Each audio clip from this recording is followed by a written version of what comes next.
Hi, it's Craig from Skytrak Golf Life. In tonight's video, we're going to dive into the Skytrak Shot Optimiser tool. You get this as part of the game improvement package. I'm going to tell you what's great about it, and there's a lot that's great about it. And there's a few little things that are not so great that could be better. We'll get into those as well. So, Skytrak Shot Optimiser. Let's get cracking.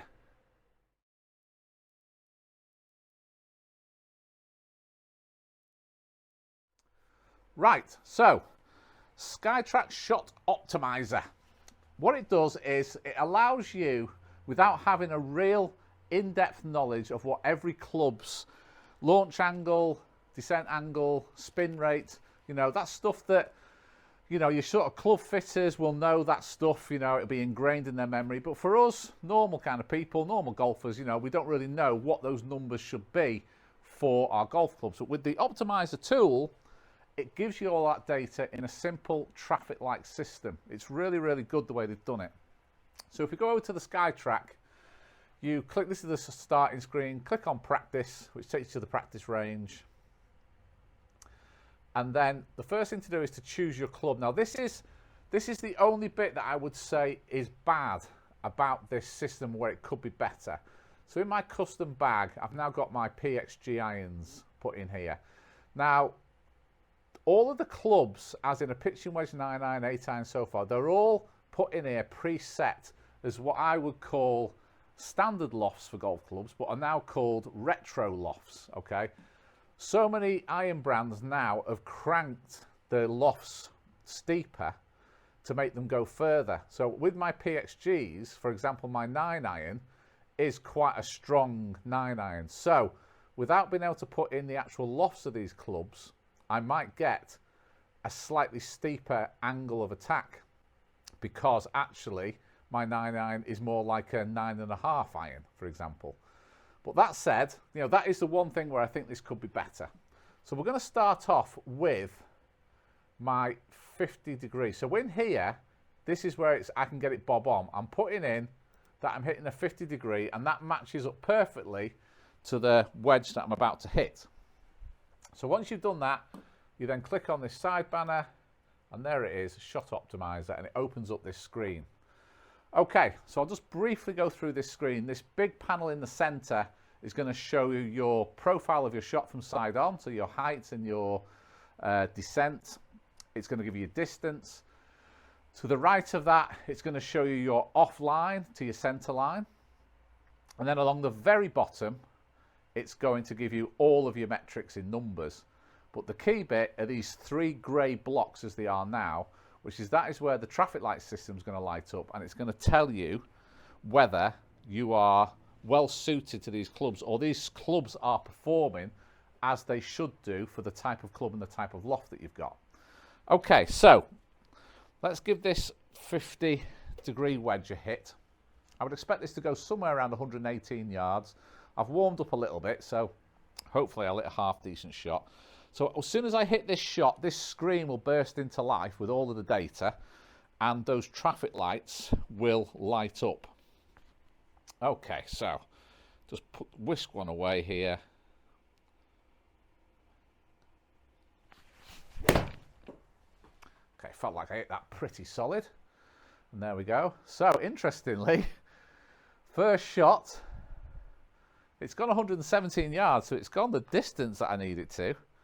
But interestingly, it's given me a good launch angle, a low spin rate, and a slightly shallow descent angle. Okay, let's see if we can. I'll hit this one. Rather, that was like an easy one. I'll hit this one a bit more full out.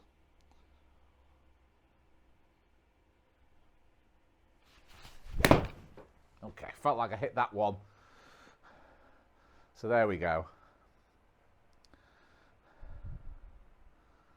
So yeah, gone a little bit further, I hit that one. That was a full out swing. So as you can see here, my launch angle at 26 degrees is green, so that's great. My spin rate is great for this club.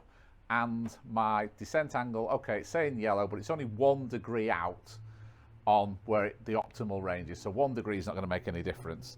So, by using this system, I've been able to tell that my 50-degree wedge is doing exactly what I need it to do. So if I now go to my PXG 9 iron, now you may have just watched a video I've done about why I've changed from ping to PXG, and it was the shot optimizer tool that was a big part of highlighting the problem I was having with my short irons with my ping i500s. So if I now go to here and click on my 9 iron, okay, so I'm going to hit this. Let's get the ball position correctly. Bring up the shot optimizer again. Now hopefully I'll hit a nice one of these again. I'm going to try and hit a full shot again.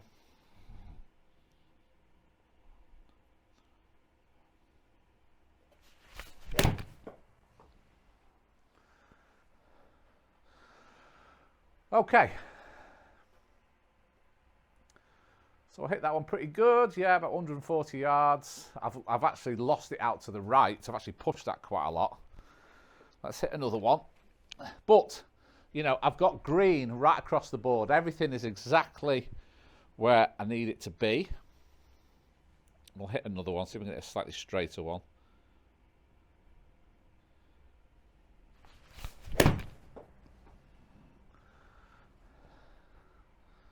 Oh, it didn't register that one.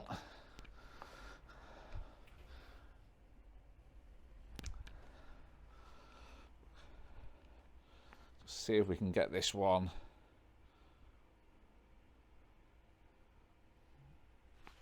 I do love the feel of these PXG irons. So that's another nice shot. Struck that well. Again, it's gone 140 yards, and I've got green right across the board, and I've hit a much nicer straight shot there.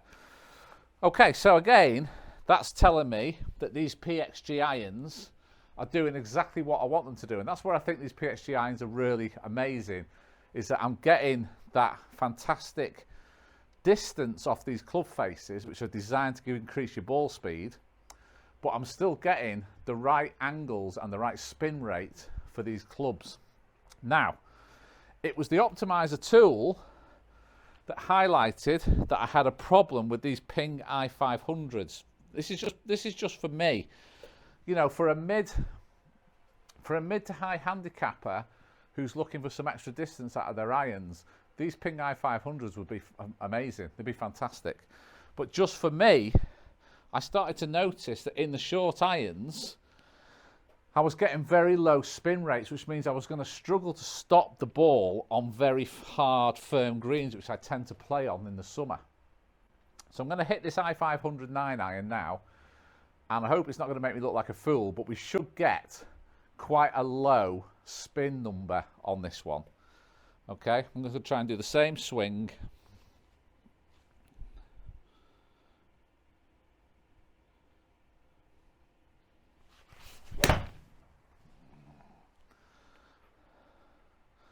Okay, we've got amber, which is for this club is about as good as you're going to get. I'll hit another one. So getting good distance, the distance with these clubs is not a problem, and the launch and the descent angle again was no problem.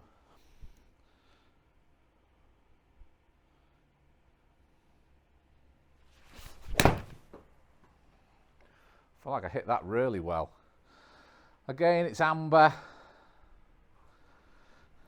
You know, I just can't get these clubs to get the spin rate to where I need them to be. And to be honest with you, I struck those as good as I can strike them.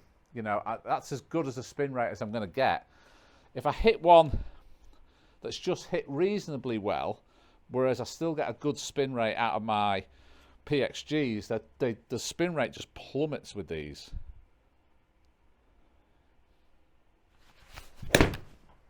Again, I hit that really well. And there we go. We're down at 6.5. So, you know, this shot optimizer tool was absolutely so valuable to me in giving me the feedback on the irons performance and highlighting a problem that I had with these Ping i500s. I've posted a video all about why I've changed from Ping i500 to PXG. It wasn't just about the spin rate, there was other things as well, but it was certainly the low spin rate with these that was the main issue and the main problem. And the problem is just that the face is just too hot. The ball just comes off too fast, that I think you just don't have that time to impart the control on the golf ball that I'm looking for as a really low handicap golfer. But, you know, if I didn't have this shot optimizer tool, I would never have known. I would never have known until I started to play in the summer, and I'm sure I would have had balls bouncing on the front third of the middle of greens and just bounding on to the back of the green or over the back of the green, because, you know, I'm just not getting that spin rate with a wedge, 9-iron, 8-iron, and possibly 7-iron as well. Although in the longer irons, it's not as much because obviously you're much further away. So, you know, that is, for me, one of the massive benefits of having access to a Skytrak launch monitor or any launch monitor. But the way that Skytrak demonstrates it all with that simple traffic light system in the shot optimizer tool, I think is fantastic. It's easy to understand. It highlights things very, very quickly and very easily. And then you can start to think about how you're going to make that situation better. And the way that I've made that situation better was by having to change my irons to PXG. I did think about keeping the 5 and 6 iron in the i500 and having a combination set and having the rest in PXGs. But to be honest, the PXG's 5 iron and 6 iron performed every bit as good as the i500s did and still had that slightly increased spin rate. Okay, so that's it. That's my review for the Skytrak Shot Optimizer tool. The bad points are you can't input your exact lofts for your irons into your virtual golf bag. If we could do that, this would be absolutely perfect. But you know, it's not a massive issue. I would say if you've got any irons in power spec lofts which are extremely strong, then this tool wouldn't work, I don't think. You'd almost have to use a 9-iron but highlight an 8-iron, because your 9-iron really is in power spec is an 8-iron. But apart from that, everything else about the Skytrak Optimizer is fantastic. And if you've got a Skytrak or you're getting a Skytrak, I really advise that you utilize it to make sure that your clubs are performing as you need them to when you're out on the golf course. Okay, that's it for tonight.